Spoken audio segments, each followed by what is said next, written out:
43 students boarded buses, planning to continue their journey. By sunrise, they had disappeared. More than a decade later, the world is still searching for answers.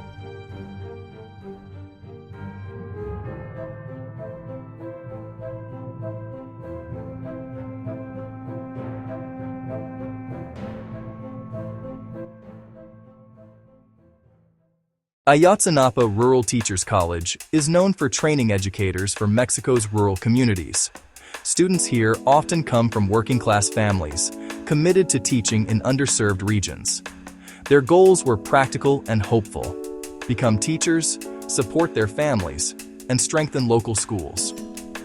Ayotzinapa's history is intertwined with rural activism and community service. In late September 2014, a group of students planned travel by bus, a common low-cost way to move as a group. Family photographs became symbols of interrupted futures. Each student had a story: ambitions in the classroom, responsibilities at home. They trained to teach reading, arithmetic, and civic life. The planned trip would pass through Iguala, a city northwest of Chilpancingo. 43 names that came to represent a national call for answers. Rural schools depend on teachers willing to travel far to meet students where they live. Empty chairs remind us what was lost and what remains unresolved. This story belongs to families and communities who still wait for clarity. Then came the night of September 26, 2014.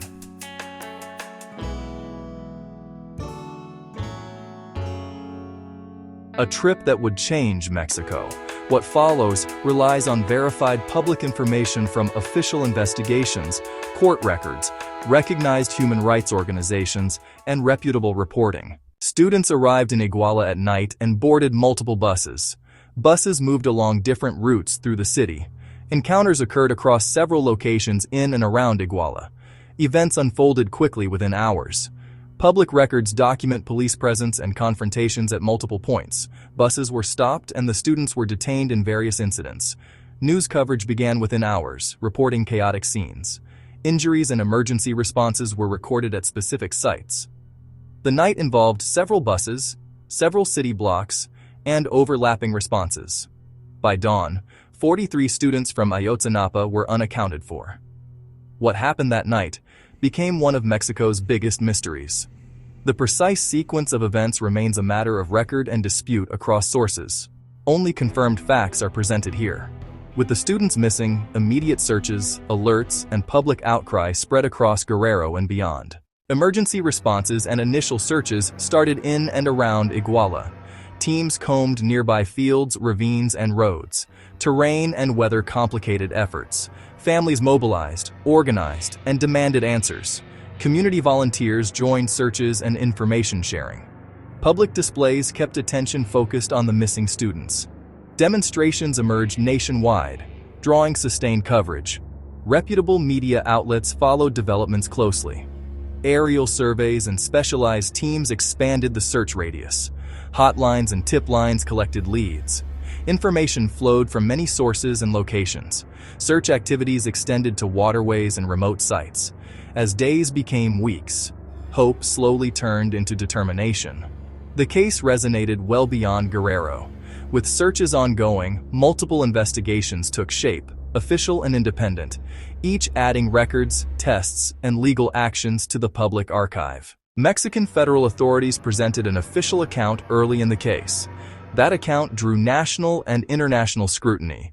Authorities reported evidence and statements supporting their narrative. Independent experts analyzed forensic materials and case files.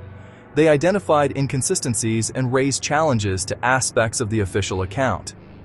Findings from later inquiries differed on key points, including timelines, locations, and plausibility of events. Forensic testing, including international laboratory work, led to identifications of remains of some students. Reports emphasized strict chain of custody requirements and methodological limits. Different groups assessed evidence strength and reliability in separate publications. Courts reviewed arrests, procedures, and allegations related to due process. Some proceedings were annulled or re-examined. Investigations were reopened in subsequent years. Public statements acknowledged unresolved questions and the need for continued inquiry. This documentary distinguishes confirmed facts, official findings, later independent findings, publicly reported allegations, and open questions. Where conclusions conflict, they are presented as disputed, not as established fact. Amid documents and debates, families continued their search. For the families, the search never ended. Parents held press conferences to keep attention on the case. Memorials grew in towns and cities. International human rights organizations monitored the case and published analyses. Advocates provided legal and psychosocial support. Each new lead renewed determination to find the truth. Years later, the case remains active in public life, law, and journalism. Its impact shaped national conversations about human rights and accountability. Investigative reporting and public records keep the case in view. Legal processes continue to examine evidence and procedures. Independent reviews press for transparency and due process. International attention underscores that enforced disappearances and accountability are global concerns, and that every unresolved question matters. 43 families still wait for complete answers. Until every question is answered, this mystery remains unfinished.